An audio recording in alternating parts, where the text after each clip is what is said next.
Hi everyone, welcome to my channel গণিতের গল্প। আশা করি তোমরা সকলে ভালো আছো।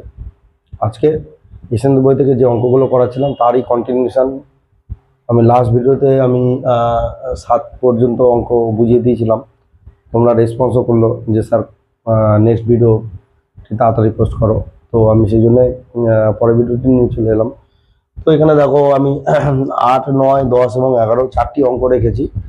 তো চারটি অঙ্কের মধ্যে প্রথম অর্থাৎ 8-এর দাগের যে অঙ্কটি এখানে লেখা হয়েছে খুব ইন্টারেস্টিং। দেখো একটি লম্ব ম্যাট্রিক্স, তাহলে এই ইনভার্সের ভ্যালু কি হয়? আচ্ছা, তোমরা কেউ বলতে পারবে লম্ব ম্যাট্রিক্স কাকে বলে? অবশ্যই তোমাদের মধ্যে অনেকেই বলতে পারো।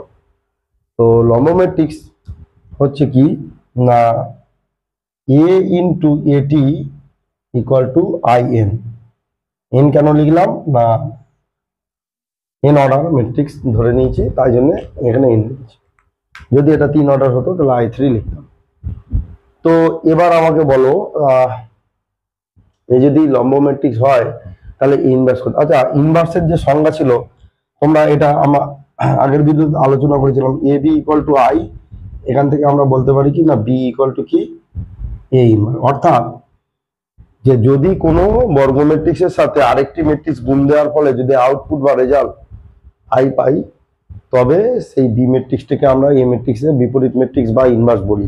ঠিক সেম জিনিস ঘটনা ঘটেছে দেখো এর সাথে। তাহলে এই ম্যাট্রিক্সটাই বি এর মতো কাজ করছে, তাই না? দেখো এ বি ইকুয়াল টু আই হচ্ছে, তাহলে এখানে এ ইনভার্স অর্থাৎ বি এর ভ্যালু কি হচ্ছে, এটি, তাই না?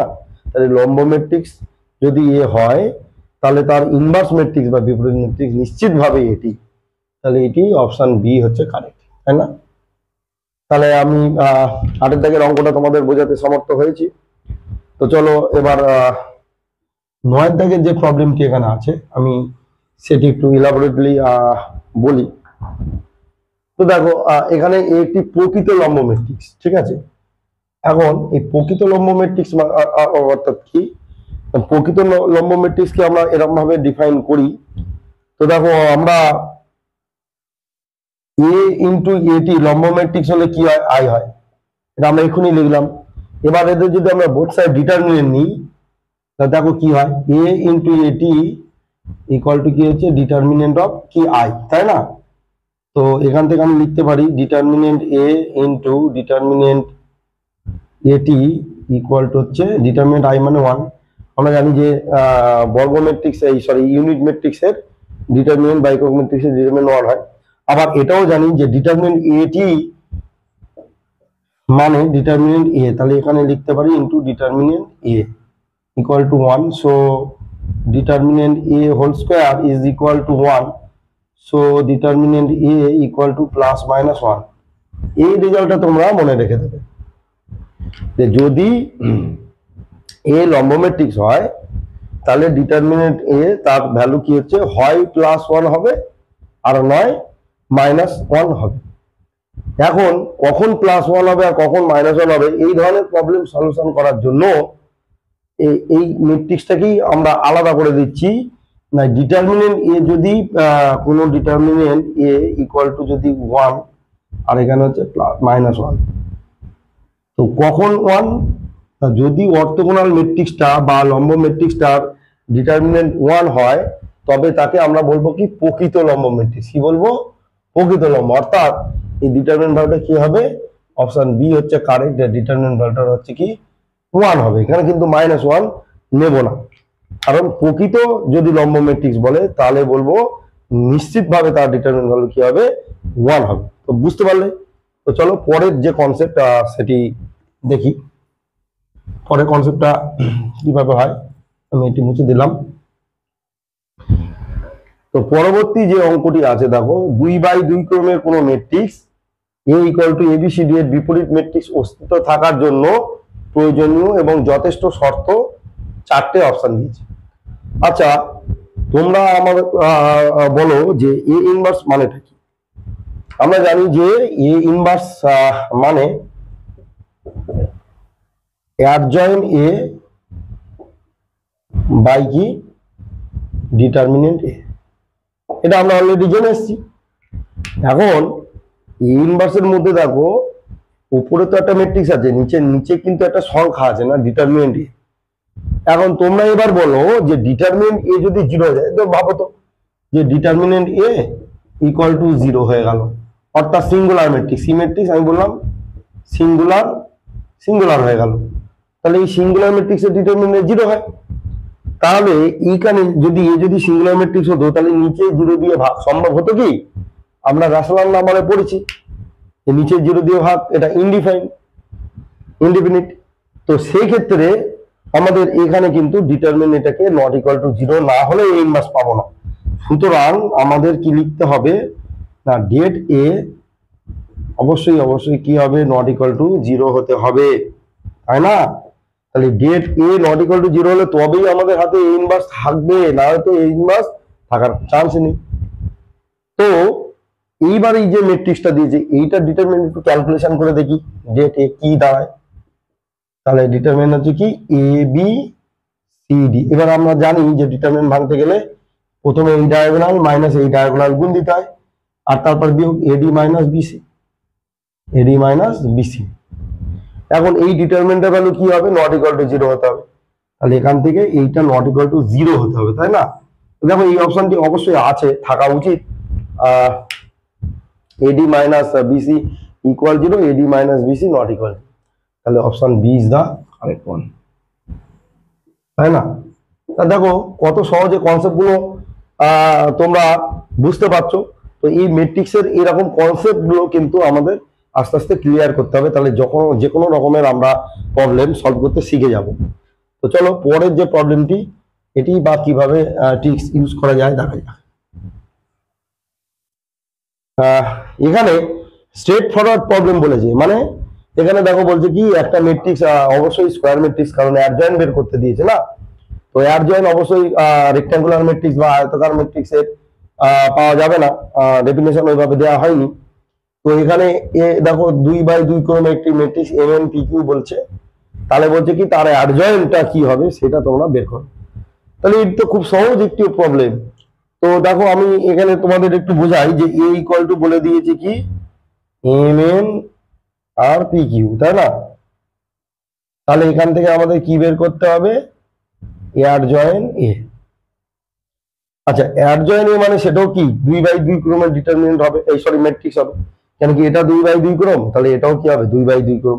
এবার অ্যাডজয়েন্টে কি বলেছিলাম যে প্রত্যেকটা এলিমেন্ট দেখবো এবং তাদের কোফ্যাক্টর গুলো লিখবো, রো বরাবর দেখবো কলম বরাবর, মানে আমি যদি এই রো বরাবর দেখি আমার সেখানে লিখতে হবে কি এই কলম বরাবর, তাই তো? এটা আমি অলরেডি তোমাদের আগে বলে দিয়েছি। তো এম এর যে কোফ্যাক্টর হবে, তাহলে প্রথমটা প্লাস, তারপরটা মাইনাস, তারপরটা প্লাস।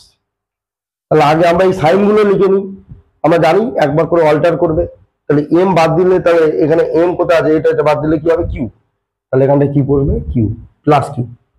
এবার এন এর জন্য কি হবে পি, এন এর জন্য দেখো পি, তাহলে এখানটা কি হবে পি, তাহলে হলো। এবার আমি পি এর জন্য, তাহলে এবার আমি এখানে এই রোটা নিচ্ছি, তাহলে এই রোটার জন্য আমি কি লিখবো, এই কলামে লিখবো, তাই না? এই কলামে লিখবো, এই মাইনাসটা আমি এখানে ছোট করে লিখলাম, এখানে প্লাস। তাহলে দেখো এবার পি এর জন্য কি হচ্ছে এন, তাহলে এখানে এন, কিউ এর জন্য এম এম, তাহলে দেখো আনসার কি হয়ে গেল, Q minus N minus P M. বুঝতে পারলে? তাহলে এটাই হলো কি অ্যাডজয়েন্ট।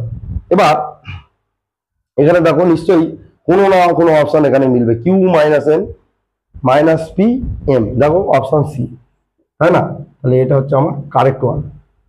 তো দেখো আশা করি চারটে যে অঙ্ক নিলাম, চারটে অঙ্ক তোমরা বুঝতে পেরেছো।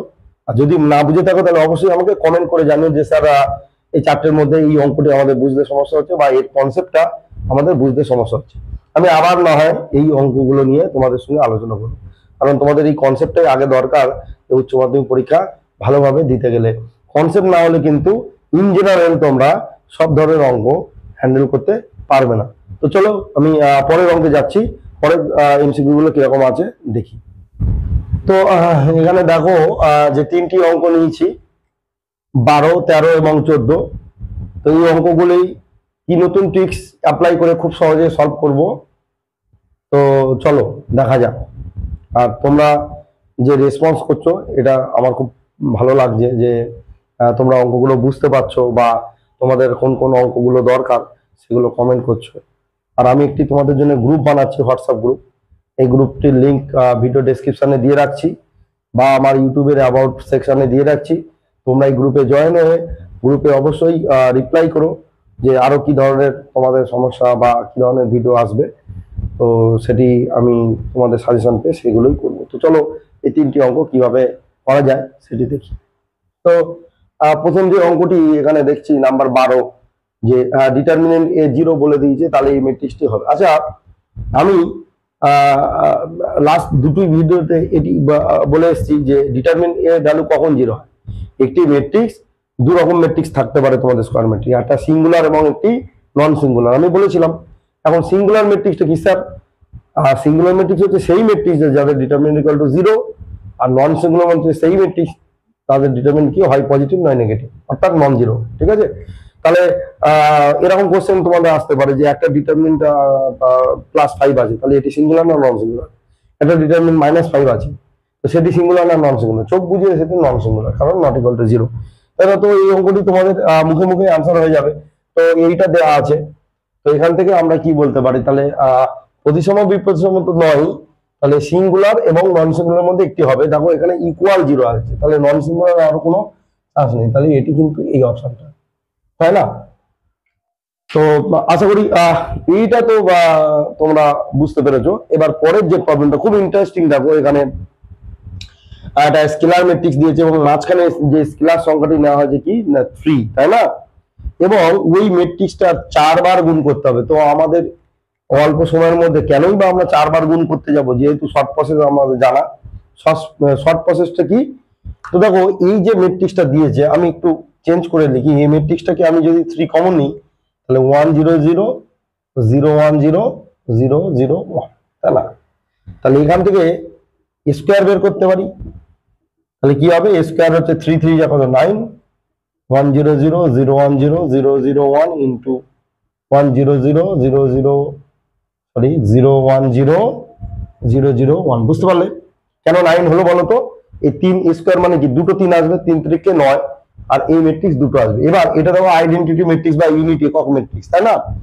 একক ম্যাট্রিক্সের গুণ দিলে কি হবে? 9 ইন্টু ওই একই 1 0 0 0 1 0 0 0 1।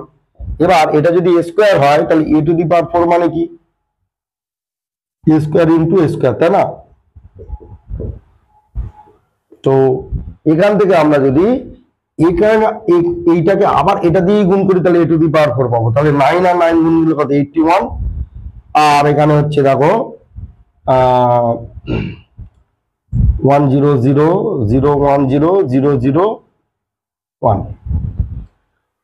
এবারে মজার বিষয় হচ্ছে এই জায়গাতে কেউ এটা মানে কিন্তু 81i, তাই না? এটা মানে কিন্তু 81i, কিন্তু দেখো এখানে একটা অপশন আছে 81a। তোমরা চোখ বুঝে 81a লিখে দিলেই কিন্তু ভুলে যাবে, তাই না? তাহলে এটাকে আমি কি করব? 3 কমন নিয়ে নেবো, ভিতরে 3 দিয়ে মাল্টিপ্লাই করবো। 27 ইন্টু 3 0 0 0 3 0 0 0 3, সো এইটা ইকুয়াল টু, তাহলে কি হয়ে গেল? 27a। দেখো অঙ্কটি 81i ছিল, 27a ছিল, তাহলে দুটোই কারেক্ট, 81i এবং 27a। তাহলে অঙ্কটিতে যদি 81i অপশন থাকতো তাহলে ওটিও কারেক্ট হতো, কিন্তু এখানে আই দিয়ে কোনো অপশনই নেই। আমাদের কি দিয়ে অপশন আছে? না, আমাদের এ দিয়ে অপশন আছে। তাহলে 27a, দেখো এখানে 27 প্রথম অপশনটি দিয়েছে, তাই না? তাহলে এই প্রথম অপশনটি হচ্ছে কি কারেক্ট ওয়ান, তাই না? তাহলে বুঝতে পারলে যে অঙ্কটি কি ট্রিক্সে করা হলো।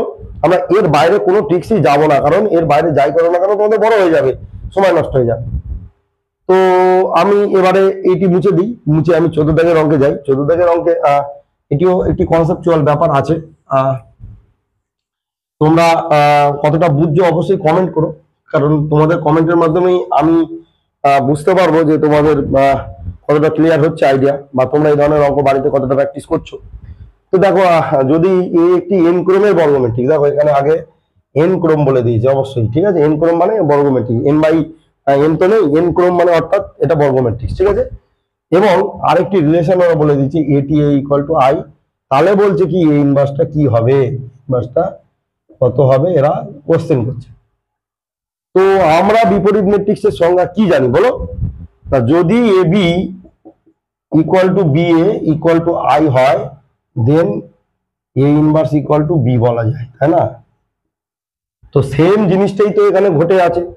দেখো এখানে আমি যদি এখানে লিখি, কি লিখবো না, এটি এ ইকুয়াল টু আই, তাহলে এটাই তো আমাদের B A equal to I মতো দেখাচ্ছে, তাই না? এই কারণেই তো আমরা বলি B equal to A inverse. তার মানে এখানে এই এটিটাই কি হচ্ছে, বি এর কাজ করছে, আর ওটাই তাহলে এ ইনভার্স, তাহলে এটি ইকুয়াল টু কি হবে, এ ইনভার্স। ওটাই তো বি এর মতো দেখাচ্ছে, তাহলে এখানে কি হয়ে গেল, এটি আর এ ইনভার্স দুটো একই জিনিস। তার মানে এখানে বলছে কি যে এ ইনভার্স হবে কত, তাহলে এ ইনভার্স, তাহলে নিশ্চিতভাবে কি হয়েছে, এটি। তাহলে দেখো অপশন এ ইজ দ্য কি correct one, option A is the correct one, এটা। তাহলে এখানে যে তিনটি যে প্রবলেম নিয়েছি, সত্যি তিনটি প্রবলেমই কিন্তু বেশ কনসেপচুয়াল প্রবলেম। তোমরা এই ধরনের অঙ্ক একটু বেশি বেশি করে প্র্যাকটিস করবে, যাতে তোমাদের যে আপকামিং যে পরীক্ষাগুলো আসছে সে পরীক্ষাগুলো তোমরা ভালোভাবে দিতে পারো। আর তোমরা একটু বেশি বেশি করে এই অঙ্কগুলো নিয়ে একটু ভাবনা চিন্তা করবে, যাতে করে অঙ্কের ডেপটা আরো ক্লিয়ার হয়। তো চলো আজকে ভিডিওটি এখানেই শেষ করছি। আর আমি যে গ্রুপটি লিঙ্কটা দেব, সেই লিঙ্কে তোমরা জয়েন হতে পারো। তাহলে কি হবে, তোমরা কিন্তু আমার সাথে সরাসরি গ্রুপের মাধ্যমে আলোচনা করতে পারবে বা অঙ্ক নিয়ে আলোচনা করতে পারবে। তো আজকে ভিডিওটি এখানেই শেষ করছি। ভিডিওটি কেমন লাগছে অবশ্যই কমেন্ট করো, ভালো লাগলে ভিডিওটি লাইক এবং চ্যানেলটিকে সাবস্ক্রাইব করে রেখো। চ্যানেলটির লিঙ্কটি বন্ধুদের কাছে শেয়ার করো, যাতে আমাদের সবাই যেন আমরা উপকার পেতে থাকি। তো আজ এইটুকুই, দেখা হচ্ছে পরের ভিডিওতে। টাটা।